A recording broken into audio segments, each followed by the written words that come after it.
বাংলাদেশে যুক্তরাষ্ট্রের $29 মিলিয়ন তহবিল নিয়ে সম্প্রতি বেশ আলোচনা সমালোচনা হয়েছে। মার্কিন প্রেসিডেন্ট ডোনাল্ড ট্রাম্প দাবি করেছেন এই অর্থ পেয়েছে বাংলাদেশের একটি ছোট প্রতিষ্ঠান, যার নাম কেউ শোনেনি, যা চালান মাত্র দুজন ব্যক্তি। ট্রাম্পের এই মন্তব্য বিভিন্ন গণমাধ্যমে গুরুত্বসহ প্রচারিত হয় এবং সামাজিক মাধ্যমে নানা বিতর্ক ছড়াতে থাকে। তবে ট্রাম্পের এমন বক্তব্য এবং যুক্তরাষ্ট্রের ডিপার্টমেন্ট অফ গভর্নমেন্ট এফিসিয়েন্সি ডজের ব্যাখ্যাও ভুল ও বিভ্রান্তিকর বলে দাবি করেছে ফ্যাক্ট চেকার ও রিসার্চ প্ল্যাটফর্ম ডিসমিস ল্যাব। তাদের অনুসন্ধানে বেরিয়ে আসে প্রকল্পের অর্থ বাস্তবে কোথায় এবং কিভাবে ব্যবহৃত হয়েছে।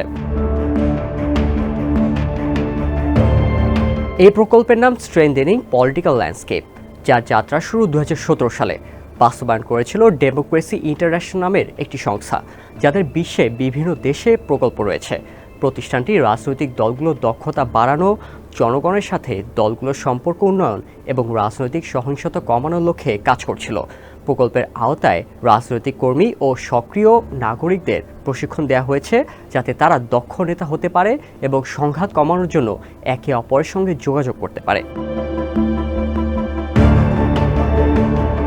কিন্তু ডেমোক্রেসি ইন্টারন্যাশনাল কি আসলে মাত্র দুজন ব্যক্তির প্রতিষ্ঠান? ডিসমিস ল্যাব বলছে উত্তরটি না। এটি যুক্তরাষ্ট্রের নিবন্ধিত সংস্থা, যা বিশ্বের বিভিন্ন দেশে 218টি প্রকল্প পরিচালনা করেছে বা করছে। বিশ্বজুড়ে তাদের মোট কর্মীর সংখ্যা জানা কঠিন, তবে বাংলাদেশের এক এসপিএল প্রকল্পের নথিতেই সংস্থাটির 5 জন কর্মকর্তার নাম ও তাদের জন্য বরাদ্দ অর্থের তথ্য রয়েছে। বাংলাদেশে তাদের নতুন ও পুরনো মিলিয়ে প্রকল্প রয়েছে 12টিরও বেশি। বাংলাদেশে এসপিএল প্রকল্পের জন্য $29.9 মিলিয়ন বরাদ্দ করা হয়েছিল। ডেমোক্রেসি ইন্টারন্যাশনাল এই প্রকল্পের আওতায় বেশ কিছু কার্যক্রম পরিচালনা করেছে, যেখানে অন্যতম পলিটিক্স ম্যাটার্স বাংলাদেশ নামে একটি ই-লার্নিং প্ল্যাটফর্ম তৈরি করা।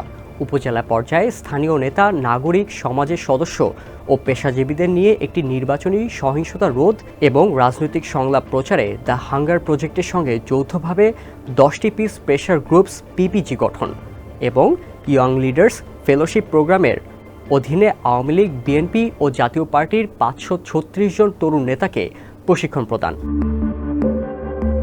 এসপিএল শুধু যুক্তরাষ্ট্রের একক অর্থায়ন নয়, এখানে অর্থায়ন ছিল যুক্তরাজ্য সরকারেরও। দেশটির আন্তর্জাতিক উন্নয়ন বিভাগ তৎকালীন DFID Bangladesh strengthening political participation SPP2 কর্মসূচির আওতায় প্রতিশ্রুত £1 কোটি মধ্যে 72 লাখ পাউন্ড দেয় ইউএসএআইডিকে, যেখান থেকে একটি অংশ যায় ডেমোক্রেসি ইন্টারন্যাশনালের এসপিএল প্রকল্পে। দ্য হাঙ্গার প্রজেক্টে 2020 সালের একটি পর্যালোচনা প্রতিবেদনে বলা হয়, এসপিএল এর অধীনে 236টি প্রশিক্ষণ কর্মশালার মাধ্যমে 5410 জন রাজনৈতিক নেতা ও কর্মী অংশগ্রহণমূলক ও অন্তর্ভুক্তিমূলক সিদ্ধান্ত গ্রহণ, ভিন্নমত সহিংসতা এবং দলীয় পরিচয়ের বাইরে একসঙ্গে কাজ করার দক্ষতা অর্জন ও অনুশীলন করেছেন। অংশগ্রহণকারীরা মূলত সেই 3টি রাজনৈতিক দলের সঙ্গেই যুক্ত ছিলেন। অন্যদিকে স্ট্রেনথেনিং পলিটিক্যাল পার্টিসিপেশন SPP2 এর অধীনে যুক্তরাজ্য সরকারের £2 মিলিয়ন একটি অংশ যায় আরেক মার্কিন সংস্থা international foundation for electoral systems IFES এর কাছে। প্রতিষ্ঠানটি স্টুডেন্টস এগেইনস্ট ভায়োলেন্স এভরিওয়্যার বা সেফ কর্মসূচির অধীনে ঢাকা বিশ্ববিদ্যালয় মাইক্রো গভর্নেন্স রিসার্চ ইনিশিয়েটিভের সঙ্গে সারা দেশে বিভিন্ন বিশ্ববিদ্যালয়ের কার্যক্রম পরিচালনা করে। সেফ প্রকল্পের লক্ষ্য ছিল শিক্ষার্থীদের একটি নেটওয়ার্ক গড়ে তোলা, যেখানে তারা সংঘাতের গতি প্রকৃতি বুঝতে পারবে, শান্তিপূর্ণ রাজনীতির ভূমিকা সম্পর্কে সচেতন হবে এবং রাজনৈতিক উদ্দেশ্য সহিংসতার প্রতিরোধের জন্য প্রয়োজনীয় দক্ষতা অর্জন করতে পারবে। এই বিতর্কের শুরু গত 16 ফেব্রুয়ারি। যুক্তরাষ্ট্রের সরকারি দক্ষতা বিষয়ক বিভাগ ডজের এক্স অ্যাকাউন্টে একটি পোস্ট থেকে।